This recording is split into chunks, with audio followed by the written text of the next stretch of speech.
आप कैबिनेट विस्तार को लेकर बड़ा कवरेज देख रहे हैं। प्रधानमंत्री आवास के बाहर जो जबरदस्त हलचल है, लेकिन बड़ी खबरें निकलकर वहां से आ रही हैं। आपको बता दें, बंगाल से मंत्री देबोश्री चौधरी को इस्तीफा देने के लिए कहा गया है और कैबिनेट विस्तार से पहले इस तरह से मंत्रियों की छुट्टी हो रही है। इसके अलावा एचआरडी मिनिस्टर रमेश पोखरियाल निशंक भी हटाए गए हैं। ये बड़ी खबर इस वक्त निकलकर सामने आ रही है। अब देखना यह होगा कि ये पोर्टफोलियो फिर आगे किसको सौंपा जाता है। लेकिन स्वास्थ्य वजहों से कैबिनेट से बाहर हुए हैं रमेश पोखरियाल निशंक, इस बात की जानकारी आ रही है। उत्तराखंड के पूर्व मुख्यमंत्री, और इस पर्टिकुलर समय की भी अगर बात की जाए तो कोरोना काल में जो स्कूल के स्टूडेंट्स के लिए जिस तरह की समस्याएं थी, उस लिहाज से एचआरडी मंत्रालय की भूमिका अपने आप में बहुत अहम थी। लेकिन बड़ी खबर यह भी आ रही है कि अनुराग ठाकुर को भी वित्त राज्य मंत्री के पद पर अभी वो काम कर रहे हैं, लेकिन उनको भी कैबिनेट में आगे प्रमोट किया जाएगा, कैबिनेट रैंक दिया जाएगा। मंजीत नेगी इस वक्त मौजूद है हमारे साथ और जानकारी के साथ। मंजीत, स्वास्थ्य वजहों का हवाला दिया जा रहा है, लेकिन अब रमेश पोखरियाल निशंक कैबिनेट का हिस्सा नहीं होंगे। देखिए, अभी उनको भी बुलाया गया था 7 आर जहां प्रधानमंत्री कार्यालय ऑफिस घर पर, और रमेश पोखरियाल निशंक की तरफ से कहा गया कि कोविड होने के बाद पोस्ट कोविड भी वो करीब 1 महीने हॉस्पिटल रहे और अभी भी उनका स्वास्थ्य ठीक नहीं है। यही वजह उनकी तरफ से प्रधानमंत्री को कहा गया कि वो फिलहाल मंत्री पद पर नहीं रहना चाहते, और इसी तरह से उनको फिलहाल अब जो जानकारी मिल पा रही है, शाम को जो कैबिनेट विस्तार होगा उससे पहले वो अपने पद से इस्तीफा दे देंगे। इसी तरह से कल हमने देखा कि थावरचंद गहलोत को भी हटाया गया, बंगाल से देबोश्री चौधरी हैं उनको भी हटाया गया। तो कुछ जो नए लोग आ रहे हैं उनकी जगह जो मंत्री हैं, हालांकि और मंजीत देखिए, देखना ये भी होगा कि उत्तराखंड में अभी हाल ही में एक बार फिर लीडरशिप में चेंज हुआ है। पुरुषोत्तम धामी आए हैं और राज्य में चुनाव भी हैं, तो उस लिहाज से भी उत्तराखंड को क्या कैबिनेट में रिप्रेजेंटेशन दिया जाता है, इस पर नजरें होंगी। फिलहाल उत्तराखंड की तरफ से अगर रमेश पोखरियाल निशंक को हटाया गया है मीनाक्षी, तो उनकी जगह पर अजय भट्ट जो कि सांसद हैं नैनीताल से, उनको शामिल किए जाने की बात है। वो भी इस वक्त प्रधानमंत्री के घर पर मौजूद हैं। उनकी मौजूदगी दिखाती है कि वो भी शाम को राज्य मंत्री के तौर पर कैबिनेट विस्तार में शामिल होंगे। हालांकि ये पूरा जो विस्तार है, इसको लेकर सभी मंत्रियों के कामकाज की समीक्षा के आधार पर मीनाक्षी मंत्रियों को हटाया और उन्हें उनका प्रमोशन या नए मंत्रियों को शामिल किया जा रहा है। जी, शुक्रिया मंजीत इस जानकारी के लिए आपका। तो प्रधानमंत्री नरेंद्र मोदी की कैबिनेट से शिक्षा मंत्री रमेश पोखरियाल निशंक हटाए गए हैं, लेकिन उत्तराखंड से अगर रिप्रेजेंटेशन की बात हो तो अजय भट्ट मौजूद हैं आज इस बैठक में जो इस वक्त प्रधानमंत्री आवास पर चल रही है। वहीं बंगाल से मंत्री देबोश्री चौधरी को भी हटाया गया है। हिमांशु मिश्रा मौजूद हैं प्रधानमंत्री आवास से हमारे साथ। हिमांशु, नई जानकारी कुछ पहुंच रही है आपके पास? जी बोलिए। अभी तो बैठक चल रही है और 1 घंटे के देखिए, बिल्कुल मीनाक्षी, मैं आपको बता दूं कि एक नाम और जोड़ लीजिए जिनको ड्रॉप किया जा सकता है, वो है सदानंद गौड़ा। पूर्व मुख्यमंत्री हैं, कर्नाटक से आते हैं, वोकालिका समुदाय से आते हैं, उनको भी हटाया जा सकता है। केमिकल फर्टिलाइजर मिनिस्टर थे, अनंत कुमार के बाद उनको ये मंत्रालय दिया गया था डेथ के बाद, और वही कंटिन्यू किया गया था 2019 से लेके अभी तक, और स्टैटिस्टिक भी था उनके पास। लेकिन जो हमारी सूचना मिल रही है, सदानंद गौड़ा को भी ड्रॉप किया जा सकता है। उनको भी साफ साफ पार्टी की तरफ से इशारा दे दिया गया है कि आज शाम तक आप इस्तीफा दे दीजिए, क्योंकि कर्नाटक के अंदर जिस तरीके की स्थितियां बनी हुई हैं इस वक्त, येदियुरप्पा के खिलाफ जिस तरीके से पार्टी के अंदर आवाज उठने लगी है, ये कहा जा रहा था कि सदानंद गौड़ा उन आवाजों को बल दे रहे हैं। और सदानंद गौड़ा की परफॉर्मेंस को जिस तरीके से देखा गया कोविड के दौरान, क्योंकि केमिकल एंड फर्टिलाइजर मिनिस्ट्री के अंडर ही जो है मेडिसिन और फार्मास्यूटिकल्स आती हैं, और उसको लेकर पूरी कमान जो है वो उनके एमओएस मनसुख मंडाविया ने संभाली थी। सदानंद गौड़ा अगर आप देखें तो पूरी पिक्चर में बहुत कम नजर आए थे जब कोविड की दूसरी लहर थी और मेडिसिन को लेकर त्राही थी, रेमडेसिविर हो या ब्लैक फंगस की मेडिसिन हो, उन सब को लेकर जब त्राही थी तब सदानंद गौड़ा कहीं पिक्चर में नजर नहीं आते थे। मनसुख मांडविया ने जो है मोर्चा संभाला और पूरी स्थिति को कंट्रोल करने के लिए उन्होंने प्रधानमंत्री कार्यालय और फीडबैक लेकर और फार्मास्यूटिकल कंपनीज के साथ टाई अप किया, और उसके बाद जो है एक किस्म से ये कह सकते हैं कि वैक्सीनेशन को लेकर भी मनसुख मांडविया ने बड़ी भूमिका निभाई थी। भारत के अंदर जिन कंपनियों के साथ टाई अप कराने में वो बहुत बड़ी भूमिका मनसुख मांडविया की थी, इसलिए सदानंद गौड़ा को ड्रॉप किया जा सकता है। और बड़ी बात, अब ये कह सकते हैं कि मीटिंग खत्म हो गई है। मैं अपने कैमरामैन कृपाल सिंह से कहूंगा वो एक सेकंड शॉट दिखाएं। नारायण राणे निकल रहे हैं सबसे पहले पहुंचने वालों में नारायण राणे थे, और सबसे बाद में थे मनोज तिवारी भी जो है शायद वहाँ पहुँच सकते हैं, लेकिन अरे वो कहाँ है? नारायण राणे, आपको बता दूं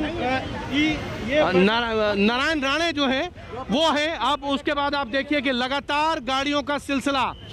अब मैं अपने कैमरामैन से कहूँगा वो दिखाएं आपको कि शॉट्स ये निकलने लोग शुरू, और नारायण राणे सबसे पहले पहुंचे, सबसे बाद में नितिन गडकरी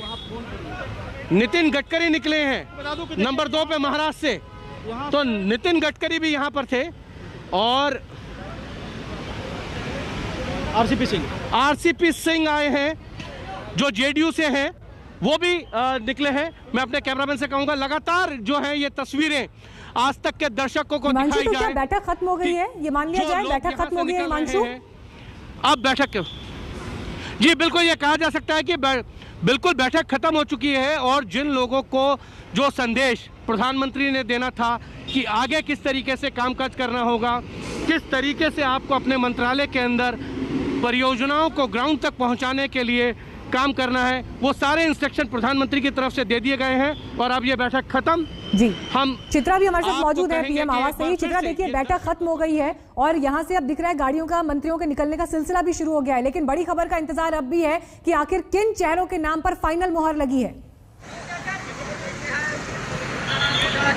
बिल्कुल देखिए, ये बिल्कुल पूरी तरह से साफ है। जो बड़े चेहरे जो ऑलरेडी मंत्री हैं वो बाहर निकल रहे हैं तो उनका तो स्पष्ट है, लेकिन जो नए चेहरे बाहर निकल रहे हैं, मैं एक बार तस्वीरें यहाँ पर दिखाना चाहूंगी। आपको बता दें कि मीडिया का भारी जमावड़ा है और ये पीएम आवास के पीछे की गेट की तस्वीरें मैं चाहूंगी हमारे कैमरा पर्सन आपको दिखाएं। चूंकि एक एक करके तमाम वो चेहरे जिनको बुलाया गया था यहाँ पर आगे की रणनीति के लिए, जिनको बधाई देने के लिए, टी पार्टी के लिए प्रधानमंत्री की ओर से बुलाया गया था, ये दरवाजा खुल रहा है। और यहाँ पर दूसरी तरफ आपको दिखाना चाहेंगे गाड़ियों का ये लंबा काफिला है। सिक्योरिटी में भी गाड़ियां लगाई गई हैं आगे की तरफ, बिल्कुल आप देखेंगे। और मीडिया कर्मी दूसरी तरफ थे, लेकिन अब इस साइड आ गए हैं क्योंकि मीटिंग खत्म हो चुकी है। इस वक्त की सबसे बड़ी खबर यह है, और एक एक करके तमाम जो चेहरे हैं वो भी बाहर निकल रहे हैं। देखिए, बड़ी चुनौती इस वक्त सरकार के सामने है, क्योंकि एक तरफ कोविड काल के बाद से निकली हुई चुनौतियों से निपटना है, उसके बाद अगले ही साल उत्तर प्रदेश समेत जिन 5 राज्यों में विधानसभा के चुनाव होने हैं उनमें प्रमुख चेहरों को शामिल करके उत्तर प्रदेश, उत्तराखंड, पंजाब, इन तमाम राज्यों में बड़ा मैसेज देना है। उसके बाद गुजरात और हिमाचल प्रदेश में अगले ही साल के आखिर में चुनाव है 2022 में, वहां के चेहरों को भी शामिल करना है। और इन सब के बीच महंगाई भी एक बहुत बड़ा मुद्दा है। और यहाँ पर मीनाक्षी, लगातार मैं देख रही थी, आप इस बात का जिक्र कर रही थी कि पहले तो कैबिनेट छोटा था और बार बार मिनिमम गवर्नेंस की बात कही जा रही थी प्रधानमंत्री की ओर से, लेकिन इस बार उसका रूप इतना व्यापक क्यों किया जा रहा है? कोरोना काल के बाद निकली हुई चुनौतियों से निपटना एक बड़ी स्थिति सरकार के सामने है, और इसी वजह से अब कम से कम जिम्मेदारियों का बंटवारा इस तरह से होगा, क्योंकि हम सब जानते हैं कई ऐसे मंत्री हैं जिनके पास 2-2, 3-3 अहम बड़े मंत्रालय हैं, और यकीनन किसी एक चेहरे के भरोसे हर एक मंत्रालय को साथ पाना इतना आसान नहीं होगा। यही कारण है कि अब तमाम युवा चेहरों को भी, और जैसा कि निशंक जी की बात कही जा रही थी, हिमांशु ने हमें ब्रेकिंग न्यूज दी कि उन्हें उत्तराखंड से हटाया जा रहा है, अजय भट्ट को लेकर आया जा रहा है। देखिए, अजय भट्ट ये वो चेहरा है, तकरीबन 3,30,000 से ज्यादा मतों से हरीश रावत को इन्होंने 2019 में मात दी थी, और उसके बाद अब विधानसभा के इलेक्शन भी होने हैं उत्तराखंड में। उत्तराखंड एक बहुत महत्वपूर्ण स्टेट है भारतीय जनता पार्टी के लिए, क्योंकि वहां की 70 में से मैक्सिमम सीटें बीजेपी ने जीत दी थी, और अब तक का इतिहास है उत्तराखंड में उतनी सीटें किसी भी और पार्टी को नहीं मिली थी। उसको दोहराना एक बड़ी चुनौती है। इसी वजह से इन तमाम चेहरों के जरिए उत्तराखंड की जनता आप खुद भी वहीं से, और बिल्कुल यही सारे समीकरण साधे भी जा रहे हैं। हिमांशु के पास कुछ और खबर है। जी हिमांशु, बोलिए हिमांशु। देखिए, मेरे पास जो जानकारी आई है उसमें 4 फॉर्मर चीफ मिनिस्टर रहेंगे इस कैबिनेट में, 18 फॉर्मर स्टेट मिनिस्टर हैं, और साथ ही साथ जो है 39 फॉर्मर एमएलए हैं जो एमपी चुनकर आए हुए हैं, 23 एमपी हैं जो कि तीसरा टर्म है, जिनका तीसरे टर्म से ज़्यादा है, 13 वकील होंगे, 6 doctor, 5 engineer, 7 civil servant, 46 ministers का जो है एक्सपीरियंस सेंट्रल गवर्नमेंट का है। एवरेज एज जो है कैबिनेट की वो 58 ईयर है। 14 मिनिस्टर जो हैं वो 50 साल से नीचे एज के होंगे। 11 महिलाएं जो हैं वो मंत्री हैं इस काउंसिल में, जिसमें से 2 कैबिनेट हैं। कास्ट का रिप्रेजेंटेशन अगर देखें तो 5 माइनॉरिटीज मिनिस्टर्स, 1 मुस्लिम, 1 सिख, 2 बुद्धिस्ट, 1 क्रिश्चियंस, यानी यानी कि कोई क्रिश्चियंस को भी यहाँ से जो है वो जगह दी जा रही है। 27 ओबीसी मिनिस्टर्स का जो है वो रिप्रेजेंटेशन होगा इस कैबिनेट में। 8 एसटी स्टूल जो है ट्राइबल मिनिस्टर होंगे और 12 जो है शेड्यूल कास्ट के मिनिस्टर होंगे, जिनमें 2 कैबिनेट रैंक होंगे। तो एक तरीके से ये कहा जाए कि जो बात मैं कह रहा था कि सोशल इंजीनियरिंग के साथ साथ प्रोफेशनल, टेक्नोक्रेट्स, ब्यूरोक्रेट्स और प्रशासनिक अनुभव वाले लोग और जिनके पास राजनीतिक अनुभव है, उन सबको समाहित किया गया है इस कैबिनेट के रिसफल के बाद। आपको दिखेगा जो मैंने आंकड़े आपको बताए हैं, वो आंकड़े आने वाले दिनों में इस कैबिनेट में आपको दिखेंगे। आज शाम के बाद ये कहा जा सकता है कि कास्ट कॉम्बिनेशन, राजनीतिक, चुनावी समीकरण, जातिगत समीकरण और साथ ही साथ प्रशासनिक अनुभव, यूथ और साथ में महिलाओं का रिप्रेजेंटेशन जो है वो बहुत ज्यादा हो रहा है इस कैबिनेट में। तो ये माना जा सकता है कि 2022 का जो 5 राज्यों के चुनाव हैं और उसके बाद साल के अंत में जो हिमाचल और गुजरात के चुनाव होने हैं, उसमें इन सब लोगों को देखा जाए तो एक चुनावी स्ट्रेटेजी के तहत और अनुभव के आधार पर और युवाओं को जो है वो जगह दी गई है इस कैबिनेट में, क्योंकि जो एज है कैबिनेट की वो 58 है और ऐसे जो मंत्री हैं जिनकी एज जो है 50 साल से कम है वो 14 मंत्री हैं, यानी कि एक यूथ रिप्रेजेंटेशन को भी दिया गया मौका। और साथ में मीनाक्षी, बड़ी बात ये कि आप देखिए कि अनुभव को भी दिया है, राजनीतिक अनुभव जिनके 3 टर्म से ज्यादा के भी मंत्री हैं इसके अंदर। 23 एमपी ऐसे हैं जिनके 3 टर्म से ज्यादा सांसद हो गए हैं और 4 फॉर्मर चीफ मिनिस्टर्स को इस कैबिनेट में जगह दी गई है। 18 फॉर्मर स्टेट मिनिस्टर है जिनके पास अनुभव है सरकार के अंदर काम करने का। और कास्ट में अगर आप प्रोफेशनल्स में देखें 13 lawyers, 6 doctors, 5 engineer, 7 former civil servant, यानी कि जिनके पास प्रशासन। और हिमांशु इस वक्त हमको बड़ी जानकारी दे रहे हैं। आज तक के पास ये पूरा कैबिनेट का खाका मौजूद है। ये एक्सक्लूसिव जानकारी इस वक्त आपको हम कैबिनेट विस्तार को लेकर दे रहे हैं। कैबिनेट में 4 पूर्व मुख्यमंत्री शामिल होंगे, 18 पूर्व राज्य मंत्री शामिल होंगे। इसके अलावा 11 महिलाएं कैबिनेट का हिस्सा होंगी। 27 ओबीसी नेताओं को मंत्रिमंडल में शामिल किया जा रहा है। और अगर एक एवरेज एज की बात करें तो 58 वर्ष, यंगेस्ट कैबिनेट आप इसे कह सकते हैं। चित्रा के पास और जानकारी इस वक्त है, पीएम आवास पर ही चित्रा मौजूद है। जी चित्रा बोलिए।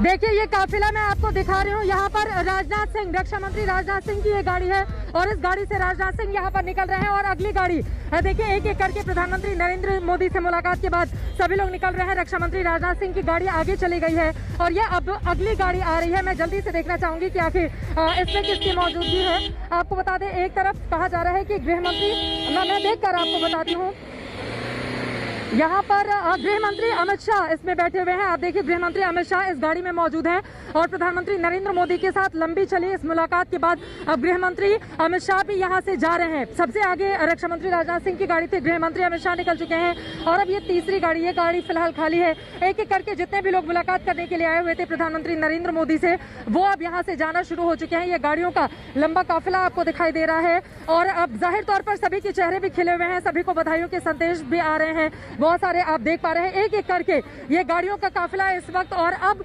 तस्वीर पूरी तरह से साफ हो चुकी है। अगली गाड़ी में ऐसा लग रहा है कि हरदीप सिंह पुरी साहब थे, उनके पास भी कई अहम जिम्मेदारी है यकीनन इन तमाम मंत्रियों के जरिए, छठी पार्टी के जरिए। और ये एक गाड़ी और आगे चली गई है, मैं देखकर बता पा रही हूँ। एक एक करके यहाँ दूसरी तरफ भी आप दिखाइए, अंदर से प्रधानमंत्री आवास से जो गाड़ियाँ निकल रही हैं, ये तमाम वो चेहरे जो अब तक सांसद थे लेकिन इन सभी को अब अहम जिम्मेदारी सौंपी जा रही है। आप देख पा रहे हैं गाड़ियों के इस काफिले के जरिए ही ये स्थिति स्पष्ट हो गई है कि मीटिंग खत्म हो गई, इन सभी को बधाई दे दी गई और अब अहम मंत्रालय संभालने की जिम्मेदारी के साथ ही अग्रिम शुभकामनाएं भेजने के साथ अब इन लोगों की विदाई कर दी गई है। एक एक करके ये तमाम गाड़ी आगे की ओर जाती हुई, हालांकि कोई बातचीत करने के लिए तैयार नहीं नहीं है। देखिए सुबह से ही हमने तमाम लोगों को फोन लगाया, लेकिन चित्रा, इस बीच हमारे पास और बड़ी खबर आ रही है क्योंकि आज तक के पास इस कैबिनेट का पूरा खाका इस वक्त मौजूद है। हिमांशु हमें तमाम बड़ी जानकारियां दे रहे हैं, लेकिन बड़ी खबर यह भी आ रही है कि संतोष गंगवार ने भी कैबिनेट से इस्तीफा दिया है। आपको बता दें कि लगातार अब ये चौथा नाम सामने आया है। इससे पहले देबोश्री चौधरी, रमेश पोखरियाल निशंक, उसके बाद सदानंद गौड़ा, और अब यहाँ पर नाम सामने आ रहा है संतोष गंगवार का भी कि उन्हें भी कैबिनेट से हटाया जा रहा है। लेकिन इस पर पुख्ता जानकारी का हम और थोड़ा इंतजार करेंगे, लेकिन आपको हम बता रहे हैं कि किस तरह से कैबिनेट का यह स्वरूप बदला गया है, जिसकी जानकारी हिमांशु भी दे रहे थे। पूर्व सीएम 4 कैबिनेट में शामिल होंगे, 11 महिलाएं भी कैबिनेट का हिस्सा होंगी, 27 ओबीसी नेताओं को भी मंत्रिमंडल में शामिल किया जाएगा। इसके अलावा वकील, डॉक्टर्स, इन्हें भी जगह दी गई है। हिमांशु ये तमाम जानकारी हमारे साथ साझा कर रहे हैं। और हिमांशु, सबसे बड़ी बात जो मोटे मोटे तौर पर उभर कर दिखाई देती है, राज्यों के रिप्रेजेंटेशन से अलग, प्रशासनिक अनुभव से अलग, युवाओं को भरपूर मौका दिया गया है। एवरेज एज 58 साल है कैबिनेट की। देखिए, बिल्कुल 58 साल एवरेज एज है और 14 मंत्री ऐसे हैं जिनकी एज 50 साल से कम है। तो ये कहा जा सकता है कि इस सरकार में युवाओं को बहुत मौका दिया गया है मीनाक्षी, और इस कैबिनेट एक्सपेंशन में तो युवाओं को ज़्यादा मौका है पिछली बार से वनस्पत देखा जाए। और ये ज़रूर कहा जा रहा है कि माइनॉरिटीज़ के 5 मंत्री हैं, जिनमें से 1 मुस्लिम, 1 सिख, 2 बुद्धिस्ट, 1 क्रिश्चियन। तो ये कहा जा सकता है कि एक बड़ा फेरबदल। 27 ओबीसी फेस होंगे, जिनमें से 5 कैबिनेट रैंक होंगे उनके पास। 8 एसटी मिनिस्टर हैं, यानी कि शेड्यूल ट्राइब, उनमें से 3 कैबिनेट रैंक हैं। और 12 एससी यानी कि शेड्यूल कास्ट मिनिस्टर हैं, जिनमें से 2 कैबिनेट रैंक है। तो सोशल इंजीनियरिंग, मैंने आपको पहले भी बताया, चुनावी गणित, और साथ ही साथ जो है जातिगत समीकरणों को देखकर और अनुभव और उनके ये कह सकते हैं कि राजनीतिक अनुभव के साथ साथ और प्रशासनिक अनुभव के साथ साथ जो है इस कैबिनेट मंत्रिमंडल का विस्तार किया जा रहा है। एक पूरी कहें तो पूरी प्रधानमंत्री नरेंद्र मोदी ने 1.25 महीने में यह कवायद की है। उन्होंने एक मंत्री के मंत्रालय की जो है समीक्षा की, उसके बाद एक रिपोर्ट तैयार की, अपने वरिष्ठ मंत्रियों के साथ जो है वो साझा की, और उसके बाद ही ये तय किया कि किसको ड्रॉप किया जाएगा, किसको मंत्रिमंडल में लाया जा सकता है। फिर 5 राज्यों के जो चुनाव हैं उनके साथ गुजरात, हिमाचल और साथ ही साथ बंगाल और महाराष्ट्र को ज्यादा तवज्जो दी गई इस कैबिनेट विस्तार के अंदर। बिहार से उनके 2 सहयोगी दल, जेडीयू और साथ में एलजेपी, उनको भी कैबिनेट में शामिल किया जा रहा है। एलजेपी के पहले रामविलास पासवान थे, उनकी मृत्यु के बाद जो है कैबिनेट उनके एक कह सकते हैं कि जगह खाली थी, और उसके लिए पशुपति पारस को लाया गया है। जेडीयू ने 2019 में कैबिनेट में शामिल होने से मना कर दिया था। उन्होंने कहा था कि हमको ज़्यादा रिप्रेजेंटेशन चाहिए। इस बार आरसीपी सिंह यहाँ पर नजर आए हैं, तो जाहिर तौर पर जेडीयू की मांग को जो है वो मान लिया गया है। और साथ ही साथ एक हम सबको ध्यान देना होगा कि डॉक्टर हर्षवर्धन का भी शायद या तो उनका मंत्रालय बदला जा रहा है या उनको ड्रॉप किया जा रहा है। ये मेरी जानकारी है, अभी इस पे मैं चीज नहीं बता सकता, लेकिन इतना जरूर है पहले तमाम जानकारियां दे रहे हैं। डॉक्टर हर्षवर्धन को लेकर भी आप इनपुट दे रहे हैं कि या तो उनका मंत्रालय बदला जा सकता है, हटाया जा सकता है, लेकिन इस पर पुष्टि का और इंतजार करना पड़ेगा। चित्रा भी वहां पर मौजूद है। चित्रा, देखिए, जिस बात का जिक्र यहाँ पर हिमांशु कर रहे थे, एलजेपी का, जेडीयू का, कहीं ना कहीं एक कोशिश ये भी दिखाई दी कि जो आरोप विपक्ष की तरफ से बीजेपी पर लग रहे थे कि अपने सहयोगी दलों को आप संभाल नहीं पाए, तो इस मंत्रिमंडल विस्तार के जरिए एक मैसेज देने की कोशिश ये भी गई है कि सहयोगियों को साथ लेकर हम आगे बढ़ेंगे, आगे आने वाले चुनावों में बढ़ेंगे। ये इस वक्त बीजेपी के लिए बहुत ज्यादा जरूरी हो जाता है। हम सब ने देखा है कैसे सहयोगियों का साथ एक एक करके छूटा हुआ चला गया। चाहे पंजाब में अकाली दल की हम बात करें, दूसरे भी जगहों से तमाम सहयोगी उसके छिटकते हुए, बिखरते हुए चले गए। और जेडीयू का साथ इसलिए भी बहुत ज्यादा जरूरी है मीनाक्षी, इस बात को समझना होगा। 2024 के चुनाव के दरमियान हम सब जानते हैं कि बिहार किस तरह से एनडीए के लिए काफी ज्यादा फलीभूत रहा है। वहाँ की 40 में से 17 सीटें बीजेपी जीतती है, 16 सीटें जेडीयू जीतती है, और उसके बाद एलजेपी के खाते में सिर्फ 1 सीट कांग्रेस पार्टी के खाते में जाती है। और इतना बड़ा मैंडेट अपने आप में एक बहुत बड़ी कामयाबी एनडीए के लिए रहा है। और जेडीयू को अलग करना मौजूदा बीजेपी के लिए मुमकिन नहीं है। देखिए, चिराग पासवान बार बार इस बात का जिक्र कर रहे थे कि मैं तो मोदी का हनुमान हूं और इस तरह की स्थिति पैदा नहीं करेंगे प्रधानमंत्री नरेंद्र मोदी। उनकी ओर से पशुपति पारस को लेकर कोर्ट में भी जाने की बात कही गई, लेकिन इस बात को और भी समझना होगा। देखिए, चिराग पासवान की फैमिली में जो कुछ भी चल रहा है उससे तक नीतीश कुमार के लिए भी एक बहुत बड़ी चुनौती मौजूदा विधानसभा में जो हम सब ने बिहार में देखा था वो किस तरह से पैदा करके गए। यही कारण है कि तीसरे नंबर पर जेडीयू आ गई थी और यहाँ पर फिर से कुछ और गाड़ियां हैं जो आनी शुरू हो गई हैं। देखिए एक एक करके यहाँ पर गाड़ियों का सिलसिला लगातार जारी है, यानी कि बहुत सारे ऐसे अभी भी चेहरे हैं जो अंदर मौजूद है धीरे धीरे करके निकलते हुए। और यहाँ पर मीडिया का भारी जमावड़ा जैसा कि आप देख पा रहे हैं। तमाम ये सांसद जो अब मंत्री बनने के लिए बेकरार हैं। एक सेकंड आपको रोक रही हूँ, इस वक्त हमारे साथ न्यूज डायरेक्टर राहुल कंवल भी जुड़ गए हैं। राहुल, देखिए जिस तरह से कैबिनेट विस्तार को लेकर जो खबर अभी निकलकर मोटी मोटी सामने आ रही है, 4 पूर्व सीएम, एवरेज एज कैबिनेट की 58 साल, 11 महिलाएं कैबिनेट में है, डॉक्टर्स को शामिल किया गया है, लॉयर्स को शामिल किया गया है। ओवरऑल क्या मैसेज यहां से आगामी चुनावों के लिए और देश के बाकी हिस्सों के लिए जा रहा है? इस रिशफल के जरिए प्रधानमंत्री जो संदेश देश की जनता को भेज रहे हैं वो ये कि उन्होंने बहुत तवज्जो इस बात पे दी है कि उनके नए मंत्रियों के एजुकेशनल क्वालिफिकेशंस क्या रहेंगे। इस नए कैबिनेट में 7 PhDs हैं, 3 ऐसे मंत्री हैं जिनके पास MBA डिग्रीज हैं, 13 वकील हैं, 6 डॉक्टर हैं, 5 इंजीनियर हैं, 7 सरकारी अफसर हैं जो कि IAS में रह चुके हैं, अलग अलग सरकारी विभागों में लंबे समय तक काम कर चुके हैं। 68 ऐसे मंत्री होंगे जिनके पास ग्रेजुएट डिग्री होगी। तो कि मंत्री पढ़े लिखे कायदे के होने चाहिए, कम से कम ये कोशिश प्रधानमंत्री ने की है। दूसरी जो कोशिश की है वो ये कि जो देश के पिछड़े समाज के लोग हैं, दलित हों, आदिवासी हों, OBC हों, उनको एक तरीके से सरकार ने सबसे ज़्यादा अहमियत दी है, ये मैसेज भेजा जा रहा है। कुल मिला के हमारे पास जो एक्सक्लूसिव जानकारी है उसके मुताबिक 12 दलित समुदाय के मंत्री होंगे और ये 12 के 12 ऐसे हैं जो कि अलग अलग SC कम्युनिटीज़ के होंगे। ये बहुत ठोस जानकारी हमारे पास मिली है। कुल मिला के 27 OBCs, अति पिछड़ी जातियाँ जो हैं, उनके मंत्री इस कैबिनेट में होंगे, जिनमें से 19 बैकवर्ड कास्ट कम्युनिटीज़ के हैं, यानी कि यादव, कुर्मी, जाट, दर्जी, कोली, वोकलेगा, 27 कुल मिला के OBC मिनिस्टर्स 19 अलग अलग बैकवर्ड कास्ट से। इनमें से 5 ऐसे मिनिस्टर्स होंगे जो कि फुल रैंक होंगे इस कैबिनेट के अंदर। 8 ट्राइबल मिनिस्टर्स यानी ST कम्युनिटीज़ के 8 मंत्री होंगे, जिनमें से 7 अलग अलग ST कम्युनिटीज़ को रिप्रेजेंटेशन दी गई है। इसके अलावा जो माइनॉरिटी, जो अल्पसंख्यक समाज है, उससे हमारी जानकारी के हिसाब से 5 मंत्री होंगे।